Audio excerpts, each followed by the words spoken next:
Dobrý deň, vítam vás pri ďalšom dieli podcastu Me First. Me First je podcast, ktorý sa snaží rozoberať človeka z hľadiska nejakej najhlbšej perspektívy, ktorú v sebe máme a snaží sa poukazovať na cesty, akými sa dokážeme k tejto hlbokej podstate prekopať, ako s touto našou vrstvou dokážeme udržiavať vzťah a snaží sa ukazovať cesty, ktoré k tomu vedú lepšie. A do budúcna, keď skončí táto miniséria, tak by som chcela otvoriť aj opačnú perspektívu a ukazovať cesty, ktoré odvádzajú od porozumenia tejto hlbokej vrstve človeka, od naväzovania vzťahu s touto oblasťou nás samých a k čomu to potom vedie, aké typy myslenia sa generujú z takéhoto uvažovania bez naviazania perspektívy s touto najhlbšou vrstvou. Takto do budúcna. A teraz sme v minisérii o fenoménoch, ktoré naopak pomáhajú alebo podporujú sebevzťah v zmysle dostávania sa k tomu fenoménu, ktorý ja v tomto podcaste som si nazvala ako my. A nedávno som pri štúdiu psychologickej literatúry, ktorou sa už zaoberám pre moju bakalárskú prácu, tak som prišla na to, že práve slovíčko my naozaj figuruje v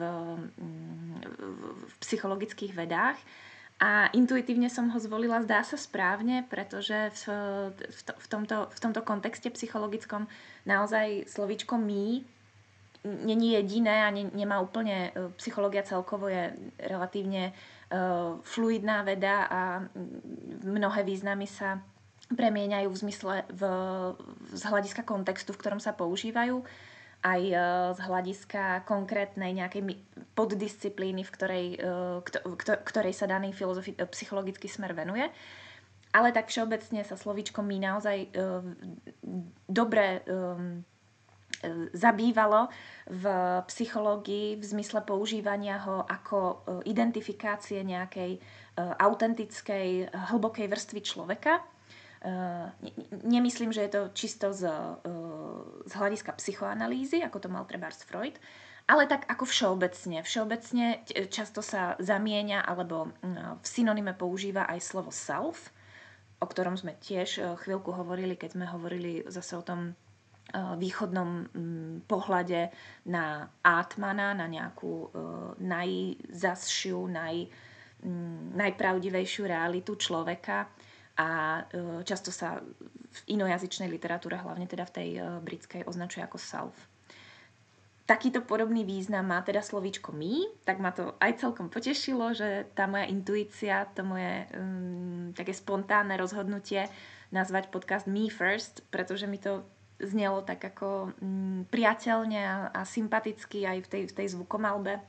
Takže to má asi aj, zdá sa, nejaké také opodstatnenie, prečo sa to môže takto volať. A zdá sa, že to aj odpovedá tomu obsahu. Tak to ma naozaj potešilo. A teda dnes, tak ako som avizovala, naplnila som toto avízo a dneska sa budem naozaj venovať takému dvojfenoménu, respektíve sú to dva fenomény, ktoré môžu fungovať pri uvažovaní o nich, pri nahliadaní do nich samostatne, ale ja som sa rozhodla ich spojiť, možno aj práve preto, že to spojenie, tak ako ho tu podám, sa mnohým bude zdať neintuitívne a možno z takého konvenčného prežívania by mali pocit, že možno práve opak by mal k sebe ladiť. Tým dvojfenoménom alebo tými dvomi fenoménmi, ktoré budem trošku tak ako prepájať, bude pojem alebo fenomén neistoty a fenomén slobody. No a zdá sa mi, že možno takým prirodzenejším spojením alebo prvoplánovejším spojením, ktoré by mohlo napadnúť, je naopak istota a sloboda, že keď vlastne vieme, tak sme slobodní, respektíve keď máme istotu čohosi, či už istotu voči sebe, istotu voči svetu, istotu voči vzťahom, voči ľuďom, ktorých máme radi a tak ďalej, tak vtedy sme slobodní. No a ja by som práve chcela toto tak trochu nie že spochybniť, ale ukázať vlastne limit toho, akým spôsobom sa istota premieňa častokrát práve na neslobodu. Na niečo, čo nás skôr limituje, než by nám to dávalo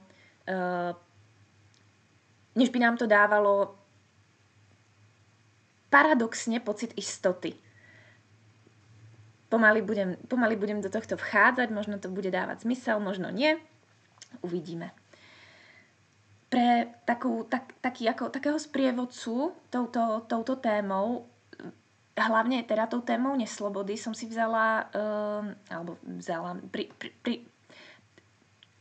napadlo mi to spojiť s dielom korejsko-nemeckého filozofa a ja neviem, či dokážem správne prečítať to jeho meno, Byung-Chul Hana, snáď. Budem ho asi označovať len ako Han. Tu na je to meno. Byung-Chul Han. Tak on zdá sa mi, že v poslednej dobe tak ako viac vystúpil do nejakého verejného kontextu, že sa viac o jeho diele hovorí. Ja osobne mám túto knihu, je to zbierka esejí jeho viacerých, ale celkovo je tá kniha nazvaná Vyhorelá spoločnosť. Ja ho mám už asi 10 rokov, ale musím sa priznať, že keď som ju teda si objednala a nahliadla som do nej, tak ma nejak neoslovila. Nie je to samozrejme tým, že by tá kniha nebola dobrá, ako sa hovorí, ale bolo to samozrejme tým, že ja som nedozrela do nejakého štádia, v ktorom by tie myšlienky Byung-Chul Hana vo mne zarezonovali. Ja už samozrejme teraz aj viem, prečo to tak bolo. A asi tak posledný rok som si jednak tú knihu znovu vzala, nejakým intuitívnym spôsobom som po nej siahla a začala som ju opäť čítať. A začali mi vlastne tie jeho ideje, tie jeho tézy, tie témy vôbec, ktoré on rozoberá, tak mi začali krásne nasadať na realitu, ktorú vidím okolo seba. Takže myslím si, že to je tak, že buď čisto ja som nebola ešte v prostredí, alebo v tie okolnosti môjho života spred tých 10 rokov napríklad mi akoby nedovolovali vidieť túto spoločenskú sféru, alebo naozaj sa spoločnosť za tých 10 rokov posunula aj skrz prostredie, v ktorom teraz som tak, že tie témy, ktoré on tematizuje v tej knihe, naozaj to môžeme nazvať ako téma neslobody, istého sociálneho typu, veľmi to spája s prácou, s produktivitou, s výkonnosťou, tak oni sú teraz tak vypuklé okolo nás, že sú neprehliadnutelné. A myslím si osobne, že aj preto ja vravím, že ho počujem, že na každom kroku počujem nejakú citáciu od Byung-Chul Hana, ale už to mi príde dosť, že som dvakrát vlastne v nejakom ako relatívne hlbokom filozofickom rozjímaní o tejto dobe a v kontexte analýz nejakých súčasných fenoménov narazila práve na jeho meno, na túto knihu, alebo respektíve na tú jednu stežejnú esej, a to je tá Vyhořelá spoločnosť alebo spoločnosť únavy. On sám to písal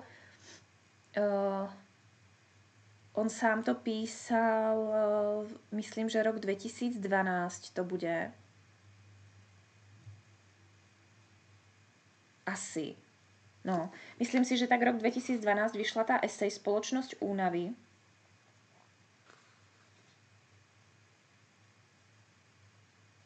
No, to je v celku jedno, ale nie to akoby... Je to veľmi súčasná kniha, sú to veľmi súčasné myšlienky. On publikuje tak od roku 2000 zhruba. Myslím, že práve dizertačku písal na ideje Martina Heideggera, čo už je teda filozofia ako z minulého storočia.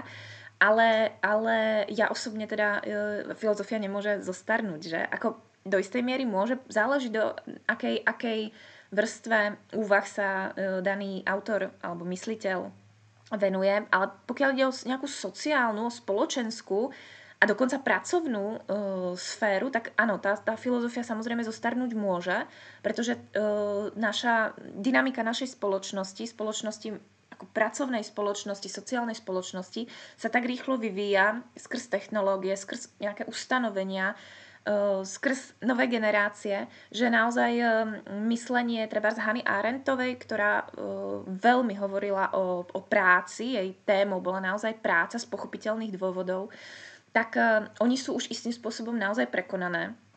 Byť sú tam veľmi inšpiratívne myšlienky, ale to rozpracovanie tých myšlienok do súčasnej doby, myslím si, že naozaj veľmi dobre pokrýva Byung-Chul Han.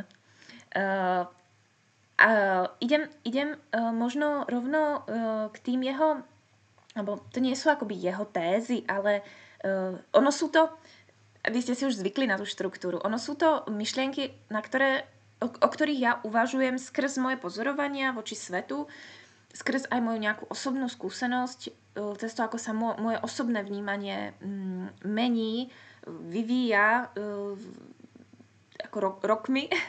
A ja sa snažím sama na sebe analyzovať, prečo to tak je, alebo čo to spôsobilo. A snažím sa aplikovať dvojitú metodológiu vždycky akoby na seba. Snažím sa aplikovať tú analytickú metodológiu.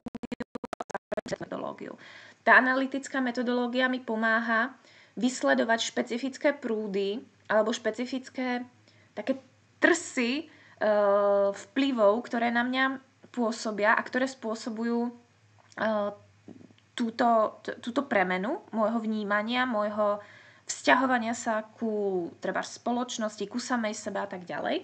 No ale ja nie som úplný fanúšik akoby analytického spôsobu života. Myslím si, že to spôsobuje množstvo psychických problémov a takú ako roztrieštenosť osobnostnú.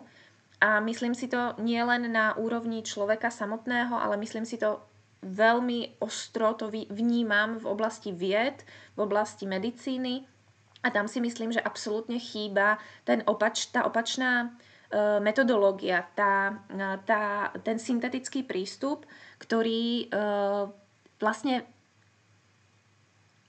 to, čo my vyskúmame tou analytickou metódou, naspäť ako keby vťahuje do toho celku, na ktorý mám pocit, že sa hrozne zabúda. Tak ako na človeka, ako celok, tak sa zabúda aj na nejakú trebárs, aj ako keby na svet, ako celok. Že máme skôr schopnosť alebo tendenciu všetko rozkrájať, všetko tak fragmentarizovať a žiť si v takých uzavretých nejakých obvodoch, škatulkách, v ktorých sa cítime isto a dobre. To sa už možno zase vzťahuje k tomu pojmu istota, pretože naozaj čím menšiu, užšiu oblasť ja si vezmem ako realitu, čím menší kus koláča si pred seba vlastne dostanem, ktorému chcem porozumieť, tým samozrejme to porozumenie môže byť tým mám väčšiu istotu, že naozaj porozumiem tomuto malému výseku reality. Problém však je, že ako náhle ja si analyticky vezmem tento kúsok reality takto pred seba, už to není realita, ktorá je reálna. Už je to vlastne nejaká oblasť zbavená vzťahov, zbavená tej kontextuality, v ktorej ona prirodzene existuje. Heidegger to nazýva ako Midwelt, ako spolusvet. A keď si vyabstrahujem takto nejakú časť, tak ja ju vlastne zbavím toho spolusveta a ja sa na ňu zrazu začínam dívať ako na nejaké mŕtvú entitu, ktorú môžem porcovať, ktorú môžem analyzovať, môžem si to tak ako prehadzovať v tom malom koláčiku a som taký ako spokojná, že tomu rozumiem, že som si to rozpitvala a že rozložením tej nejakej malej oblasti ja tú oblasť spoznám. A toto si myslím, že je veľký omyl. Myslím si, že je to výborný medzikrok, pretože samozrejme my to všetci vieme, že realita, svet, aj my ako človek sme tak neuveriteľne komplexní a zložití, že skúmať všetko naraz je naozaj ako nadľudské sily. Myslím nadľudské sily v takom tom bežnom stave. My do toho môžeme trebárs v nejakých prelomoch len preniknúť na chvíľu, alebo nejak ako mať také tie záblesky, že aha, moment, že na niečo som prišiel a na to prídem akoby z ničoho. Na to prídem len ako takým precitnutím alebo nejakou heurékou. Ale ja to nedokážem spätne zanalizovať, respektíve niekedy asi áno, ale už to nezanalizujem v tom holistickom zmysle slova. Už postupujem tou analytickou metódou, pretože to musím nejak popísať, ak s tým chcem ďalej pracovať, nie je to len nejaký môj vnútorný, nejaké moje subjektívne obohatenie, ale treba som na niečo takýmto spôsobom prišiel pri práci, tak ja to musím ako keby podchytiť a už to nedokážem podchytiť inak ako tou analýzou, pretože moje mentálne nástroje sú na tú analýzu vhodné. No a v tomto zmysle, pokiaľ ja sa chcem venovať nejakému fenoménu, trebárs aj tomu ľudskému mysleniu alebo nejakej konkrétnej vede, tak analytický spôsob je samozrejme úžasný nástroj, ktorý mi pomôže zjednodušiť, do istej miery redukovať nejakú komplexnú, zložitú skutočnosť a umožní mi vôbec to spoznávanie.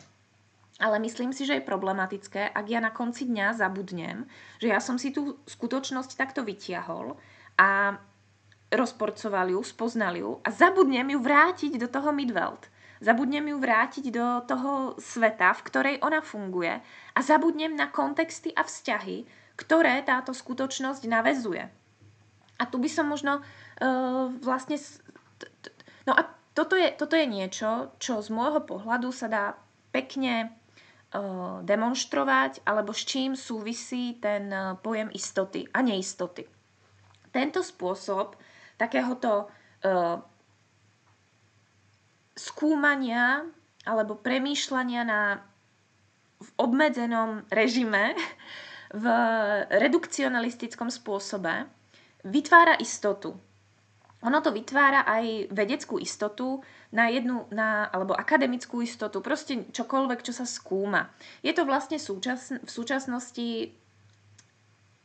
ako metodologická väčšina, je to metodológia, ktorou sa postupuje pravidelne a bezpečne, ako málo kde, okrem, myslím si, umenia, neexistuje iný spôsob uchopovania skutočnosti, ktorý je prijímaný, než je to táto analýza. A ona hraničí s istotou. V tom lepšom prípade z môjho pohľadu hraničí s hypotézou a hraničí s tým, že sme si schopní uvedomiť, že toto som schopná vyskúmať, na toto som dokázala prísť mojimi obmedzenými nástrojmi. Takže v tomto obmedzenom zmysle to môže byť nejaký východzí bod, ktorý dáva obraz o istom výseči reality alebo o nejakej vrstve reality, o nejakej vrstve toho skúmaného javu. Ale ideálne by bolo z môjho pohľadu, keby som bola schopná, ochotná, a myslím to teraz naozaj v najširšom meritku, takže to cieľim aj do oblasti naozaj vedeckej, do oblasti akademickej, nechať tam odstup, nechať tam ten priestor neistoty, ktorý stále nabáda na to, neupnúť sa na tie výsledky. Pretože, ako sme si častokrát hovorili, človek je udalosť, ale nie len človek je udalosť v zmysle nejakého svojho subjektívneho prežívania, nejakých subjektívnych hodnôt a tak ďalej. Ale udalosťou sú aj také naozaj ako obrovské celky nejakého spoločenského vedomia, ale aj nevedomia. Nedávno sme sa s jedným mojim britským priateľom rozprávali o takom fenoméne Geistzeit, ako duch doby. A jeden slovenský filozof, asi Emil Páleš, hovorí napríklad o angelológii, o vede, o anieloch doby a presne ich prirovnáva k tomuto Zeitgeist, k týmto duchom doby, ktorí so sebou nesú nejakú ako tendenciu a ťahajú so sebou tie ľudské duše alebo ducha ľudského, ktorý sa akoby prikláňa k nejakej forme poznania, k nejakej forme aj produkovania nejakých ako ľudských výsledkov a dá sa vysledovať, že každá doba má nejaké svoje špecifika, ktorými sa akoby riadi. Není to nič písané, není to nič, čo sa dá zase nejak analyticky doložiť, prečo to tak vzniklo, ale je fakt, že historicky to tak bolo, že zhruba na tej úrovni 500 rokov a potom tých 500 rokov malo také ako kratšie celky, ja už neviem koľko, 62 alebo tak nejak rokov, kde sa vždycky ako keby trochu premieňal duch doby. Myslím, že my máme tento Zeitgeist ako preklad, ako duch doby, že sa tak ako vždycky tak trochu zmenil. Niekto to samozrejme môže zase veľmi materialisticky vnímať, že to spôsobili nejaké historické udalosti, trebárs vojnové udalosti a na základe tých vojnových udalostí sa premenilo myslenie. Ale môže to byť aj naopak, že prišiel ten duch doby, ľudia začali inak myslieť a tým pádom sa vyprodukovali iné udalosti. No to je základná ontologická otázka o bytí, čo bolo skôr matéria alebo myšlienka. Ja som samozrejme, ja verím, alebo proste všetky moje aktivity a môj spôsob porozumenia svetu navádza k tomu, že najprv bola myseľ alebo myšlienka, najprv boli zámery a aj sú a potom sa to manifestuje v realite. Kdežto ten materialistický spôsob vnímania hovorí opak, že najprv je hmota a tá generuje podmienky, tá generuje danosti reality. A myslím si, že zatiaľ je to nerozriešená otázka, ale nedávno som v podcaste práve Terezy Matejíčkovej narazila na a teraz si asi jeho meno nevybavím. Thomas Nagel asi. Môžem vám dať do popisu link.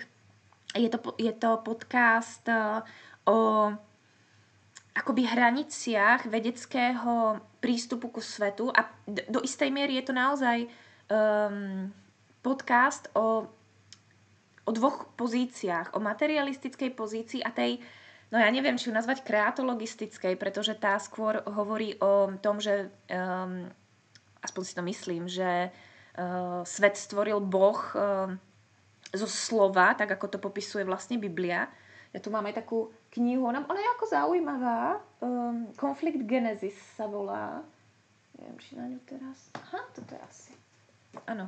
Toto je koho by to zaujímalo, je to celkom ako fajn na prečítanie, že vlastne sa tam hovorí o dvoch teóriách, o teórii ako asi teda Big Bangu v zmysle materialistického manifestovania hmoty a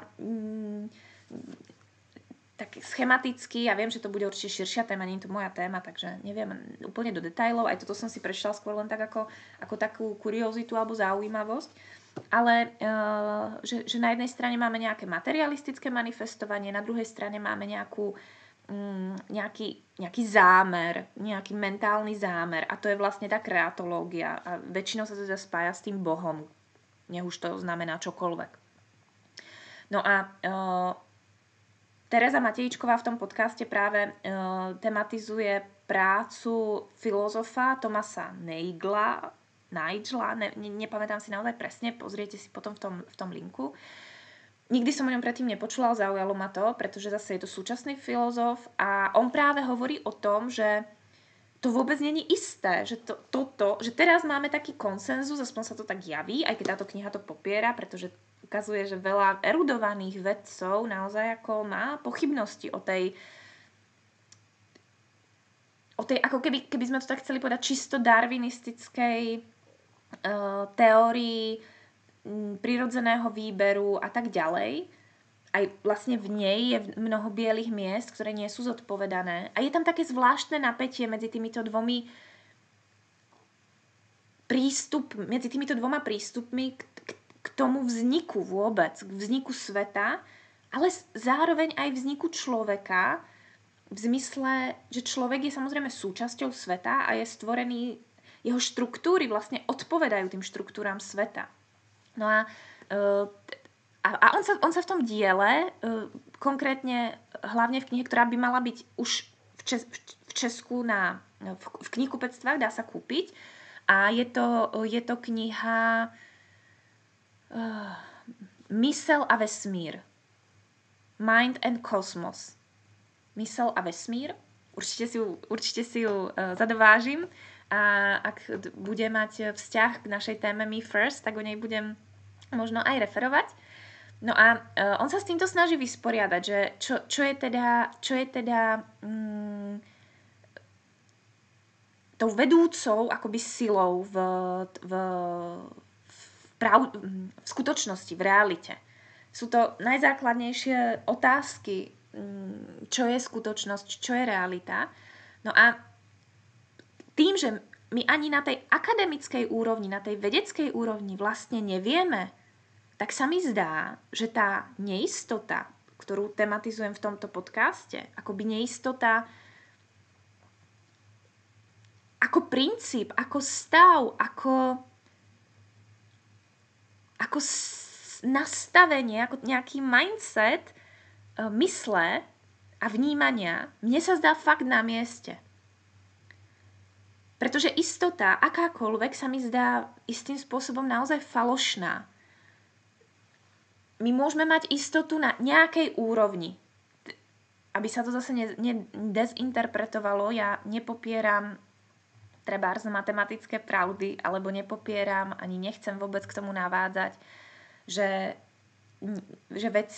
mnoho vecí nefunguje zákonite. Isté, že. Ale zase na nejakej konkrétnej úrovni. A pokiaľ máme tendenciu presúvať nejaký kľúč fungovania z jednej úrovne do druhej, už to nemusí byť pravda, už to nemusí sedieť a už sa môžeme samých seba zaviesť niekam. A ako vravím, vyzerá to tak, že ani naozaj tá vedecká sféra není v tomto úplne jednotná, není v tomto úplne konsenzus, ako teda tá realita funguje. Počula som takú peknú vetu, už neviem od koho alebo v akom kontexte, že zdá sa, že vesmír vykazuje skôr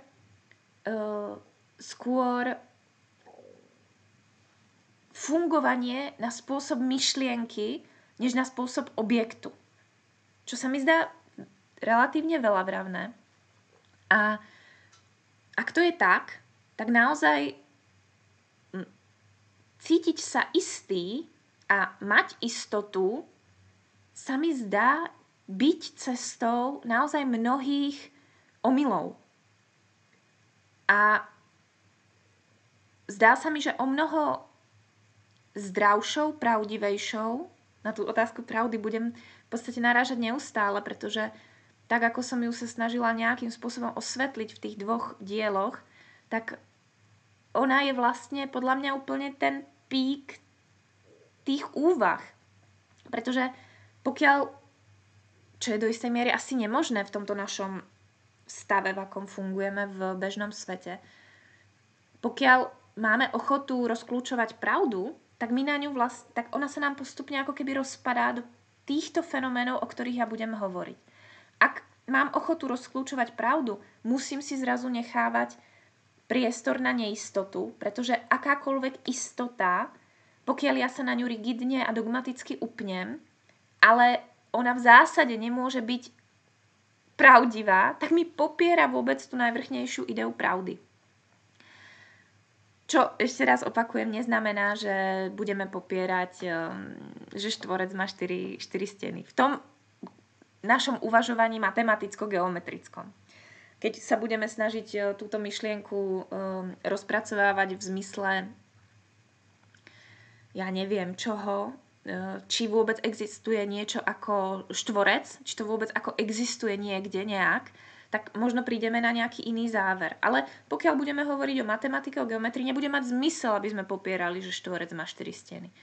Takisto, keď budeme hovoriť trebárs o rovine jazyka, tak nebude mať zmysel popierať, že nejaké slovo má nejaký význam. Ale samozrejme, môžeme sa na to pozrieť z iného uhla a môžeme uvažovať, či ten význam, na ktorý my sme navyknutí, či on existuje vôbec.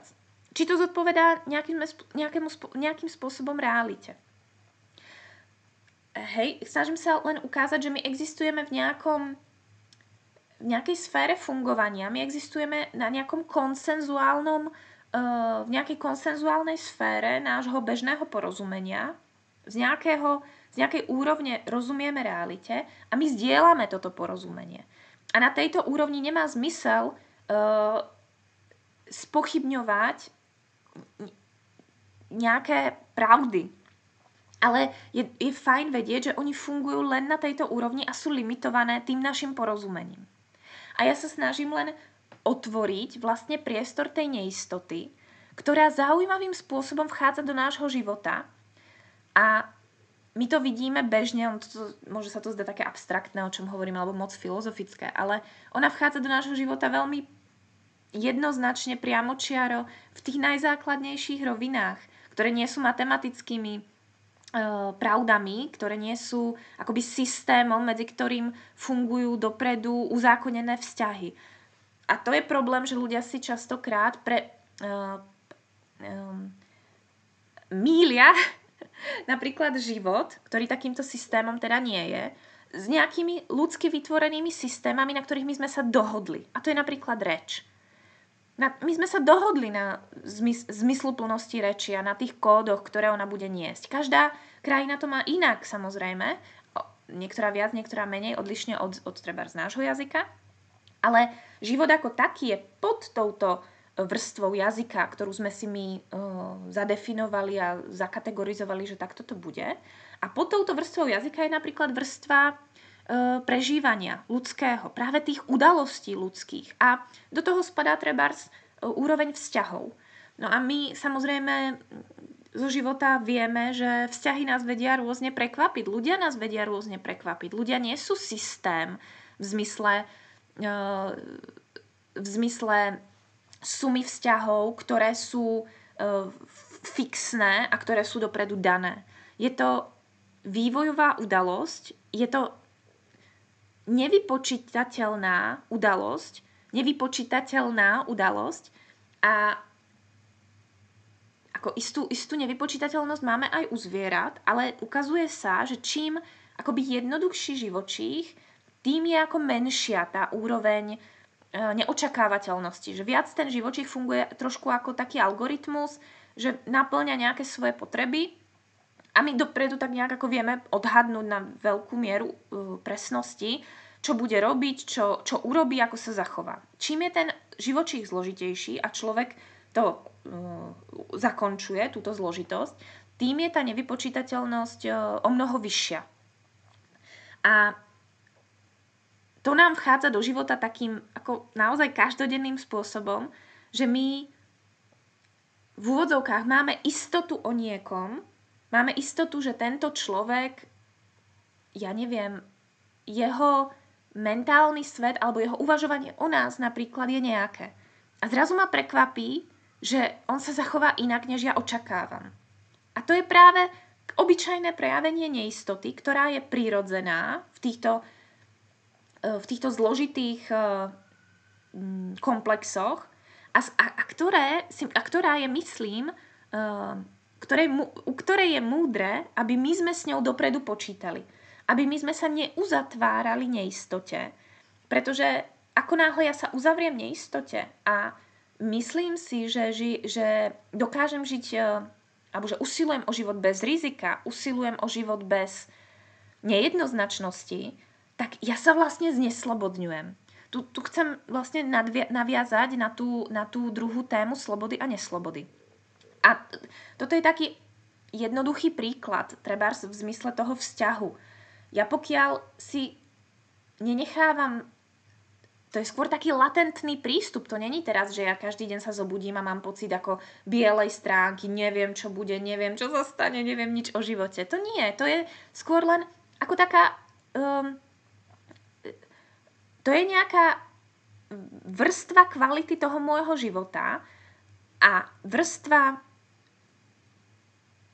vedomia neistoty popri ostatných vrstvách, pretože my sme multidimenzionálne bytosti. To není tak, že teraz ja s vami tu nahovorím a tým pádom napríklad nedýcham, alebo tým pádom mne sa stopnú všetky plány a keď nahrávam podcast, tak nebudem vedieť zrazu, že píšem bakalársku prácu, že že o 3:00 idem do práce alebo niečo také. Ono tie veci bežia súbežne. Takže ja na jednej strane mám plán, ja na jednej strane s niečím počítam, viem, že toto je môžeme si povedať, že to je taká ako nejaká ideálne rozvrhnutie mojich predstav do života, lenže mne druhé rozvrhnutia iných ľudí kladú nejaké limity tých mojich predstav. A myslím si, že je výborné, že je zdravé a posilňujúce, otužujúce vnímať, že tieto neistoty vyvolané tými inými rozvrhmi druhých bytostí v mojom živote sú a že to, že ja si niečo naplánujem, neznamená, že sa to tak uskutoční, bez zbytku. A trebárs v tom zmysle tých vzťahov. To, že ja si niečo že ja niečo očakávam od druhého a môže to byť naozaj aj blízky vzťah, naozaj ako partnerský trebárs, alebo rodičovsko potomkovský rodičov a detí, tak uzatvárať tieto vzťahy do prízmy istoty mi príde jednak nezdvorilé voči tým vzťahom samotným, lebo z nich robím mŕtvé systémy. A jednak mi to príde relatívne nemúdre, pretože naozaj samého seba vystavujem riziku veľkého otrasu. Myslím si, že už každý zažil, možno si to len neuvedomuje, ale keby treba sa snažil ako nájsť vo vzťahoch tie momenty, ktoré sa pre nich stali ako že nimi otriasli v zmysle, že toto sme nečakali, tak naozaj príde na to, že ten fenomén neistoty žije paralelne s realitou tých vzťahov, napríklad tých vzťahov. A nie sú to len vzťahy, je to mnoho iných vecí. Ja to rada demonštrujem na tej úrovni toho poznania, treba z toho vedeckého poznania. Ale viem, že to nemusí byť téma, ktorá je pre každého blízka, ale myslím si, že téma vzťahov je blízka každému, pretože až na extrémne výnimky nejakých asociálnych bytostí, tak ľudia naozaj majú tendenciu žiť vo vzťahoch a majú skúsenosti so vzťahmi. Preto sa to na nich demonstruje veľmi dobre. A dokázali by sme vysledovať vo svojom živote naozaj spätne, kde tá neistota sa manifestovala reálne a čo nám to spôsobilo. A už len z takejto vlastnej skúsenosti, pretože uvažovanie o veciach a o tom, ako život je, o tom, ako ja som vo svete, není nejakým spôsobom oddelené od skutočného prežívania. Naopak, ono by to mali byť podporujúce sa systémy. Tak to si myslím, že sa nakoniec aj prišlo k tým naozaj ako zaujímavým náukám o živote z pozorovania, zo zážitkov s vlastným vývojom, s vlastným vedomím a potom sa tieto zážitky, tieto skúsenosti nejakým spôsobom generalizovali. No a na tejto úrovni vzťahov tá neistota je z môjho pohľadu jedným z veľmi nápomocných elementov, ktorý nám dáva slobodu. Slobodu v zmysle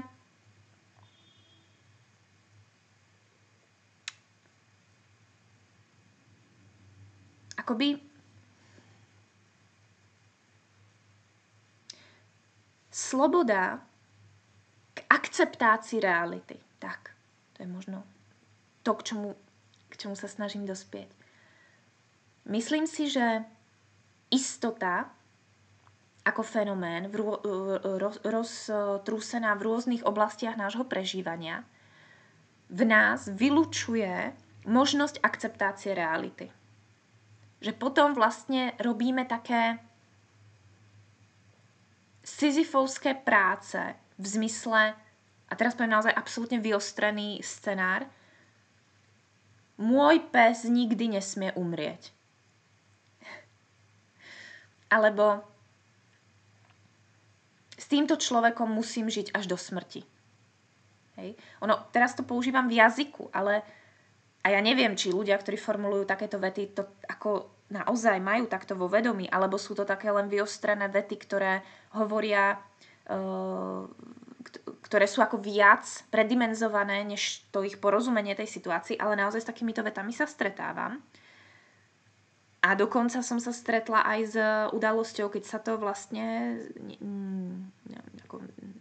veľmi rýchlo premenilo, tá realita sa premenila. No a pre tých ľudí je to obrovský otras, je to zlom nejakým spôsobom. Pretože tá istota nás drží v nejakej pevnosti, v nejakej rigidnosti, v zmysle neflexibility. A pokiaľ do tejto rigidnosti narazí nejaká neočakávaná udalosť v zmysle nejakého, áno, naozaj si môžeme predstaviť ako náraz, že na nás tá realita narazí, alebo my narazíme do reality. A pritom my sme v tom stave istoty, neochvejnej pevnosti, tak vlastne ten náraz tej reality spôsobí, že tá pevnosť sa zlomí. A to môže mať za následky veľké zdravotné problémy, psychické problémy a tak ďalej. Vyradenie zo života na nejakú dobu. A naopak, keď ja tú istotu akoby nemám, ostávam fluidný, áno, môže sa to stať, neprajem si, aby sa to stalo, neželám si to, nechcem to privolať, ale samozrejme chápem, že sa to stať môže, tak my zostávame veľmi pružní.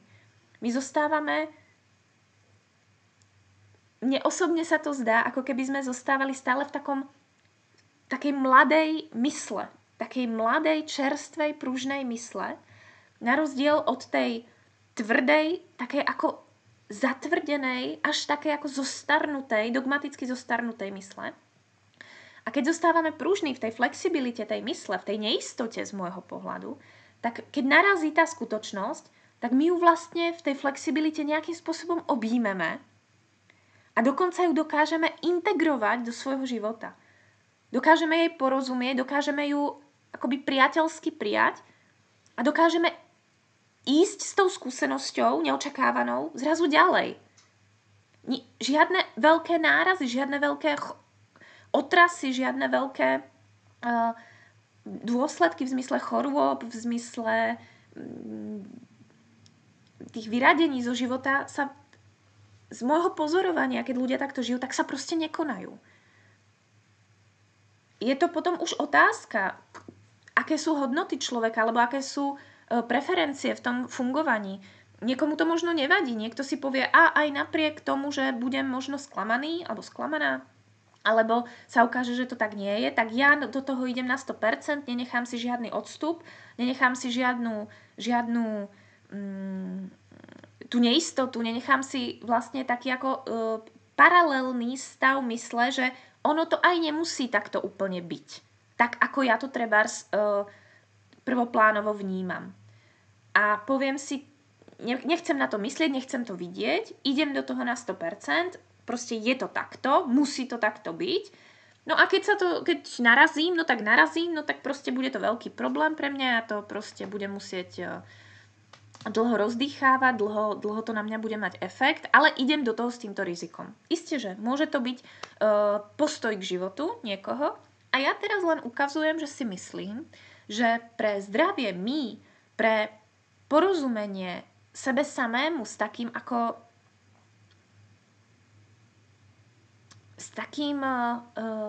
múdrym nadhľadom v zmysle nestratiť tú komplexitu, nestratiť komplexitu seba, nestratiť komplexitu sveta okolo mňa a dokázať vnímať tieto skutočnosti v ich plnosti, aspoň tak, ako to je možné našimi obmedzenými nástrojmi, tak si myslím, že práve nechávať dvere neistote je cestou, ako toho dosiahnuť.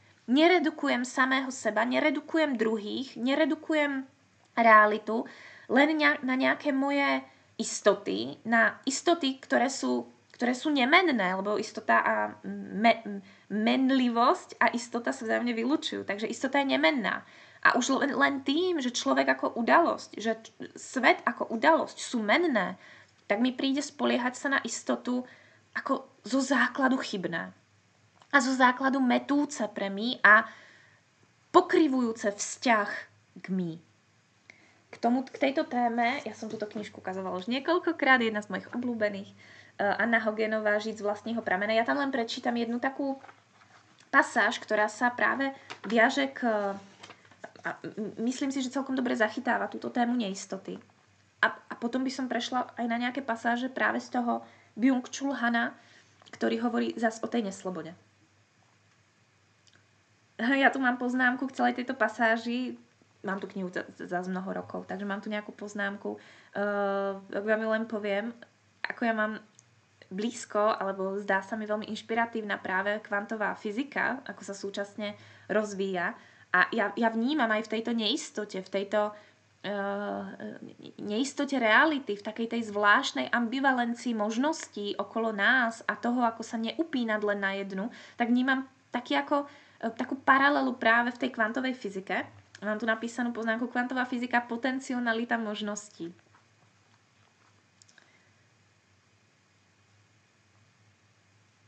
Je to také trochu obrazné, pretože samozrejme celá tá fenomenológia, hlavne teda ten Heidegger, postný Heidegger, je taký obrazný, ale pre niekoho myslím si, že to môže prehovoriť skôr k takej vnútornej vrstve takých ako predjazykových obrazov, ktoré v sebe máme uložené.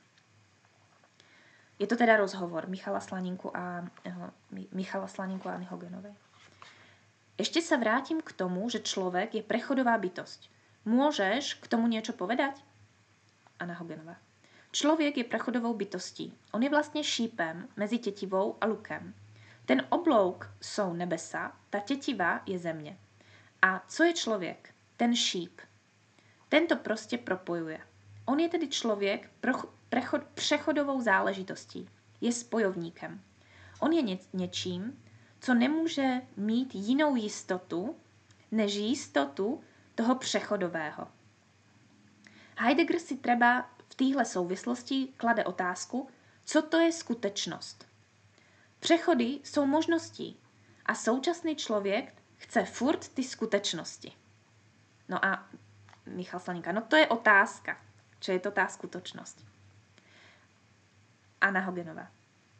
Člověk žije jenom v nejistém. Musí se naučit žít s rizikem. Já říkám tu známou myšlenku Hegela i Heideggera, že ten, kdo se bojí omylu, takže už v podstatě nemůže ani nic říct, protože všechno je zatíženo možností se mýlit, že tohleto je největší omyl v životě. Že vlastně se nedá žít jinak, než s rizikem. Než s rizikem omylu. Nedá se jinak. A tomu se zdravý člověk musí naučit. Michal. Takže ako náhle tam nebude tá neistota, tá otvorenosť k tomu, čo sa práve deje, človek nemôže dospieť k počiatku. Nemôže. Anna Hogenová dáva za pravdu? Nemôže. A Michal. Takže ten počiatok môže vzniknúť len z tej neistoty a z tej slobody, ktorú človek má. Michal Slaninka je Slovák, Anna Hogenová je Češka, takže mi to robí trochu problém hneď preskakovať, tak sa ospravedlňujem za jazykovú nekorektnosť. Ešte raz, Michal. Takže ten počiatok môže vzniknúť len z tej neistoty a z tej slobody, ktorú človek má. A to som si vôbec neuvedomila. On to tu nadáva tiež do spojitosti. Teraz to čítam. Si to predtým nejak nevidela. To je pekné. Že dáva do spojitosti porozumenie tomu počiatku, tomu jednému, tej univerzalite, tej pravde, tak ako ja som ju nazvala v tých podcastoch, len z neistoty a zo slobody, ktorú človek má. Ako by to boli dva východiskové body. A ja ich vnímam podobne. Anna. A jak to cítí? Jako privaci. Co to je ta privace? Privace je nedostatek. A co to je nedostatek? To je nejistota. A co je nejistota? Nejistota je riziko. Čili člověk musí žít tak, že je přechodovou bytostí, že je tým spojovníkem mezi zemí, Gajou, a nebesy, Uranem. Že je vlastně ve hře. Ten pohyb je vlastně hra. Ta hra to je vyhmatávání správného napojení se na celek. A jinak to nejde. Tak snad pre niekoho inšpiratívny takýto spôsob jazyka. Je pravda, že my každý sme zvyknutí alebo dobre reagujeme na nejaký spôsob argumentácie. Niekto miluje príbehovosť, pre niekoho sú príklady tým, čo do neho prehovára a dobre dokáže rozklúčovať vlastne tú tému skrz príbeh. Niekto, ako napríklad ja, má rád taký ako skôr vedecký, faktografický, argumentačný spôsob, ale zároveň veľmi ma priťahujú tie predjazykové obrazy. Nie ani príbehy, ale predjazykové obrazy. A sama v sebe hľadám moje spojovníky s tými predjazykovými obrazmi, preto ma možno tak aj priťahuje tá antická filozofia, kde tieto predjazykové obrazy sú. No, tak tým by som uzavrela tú tému neistoty a veľmi inšpiratívne si myslím, že Byung-Chul Han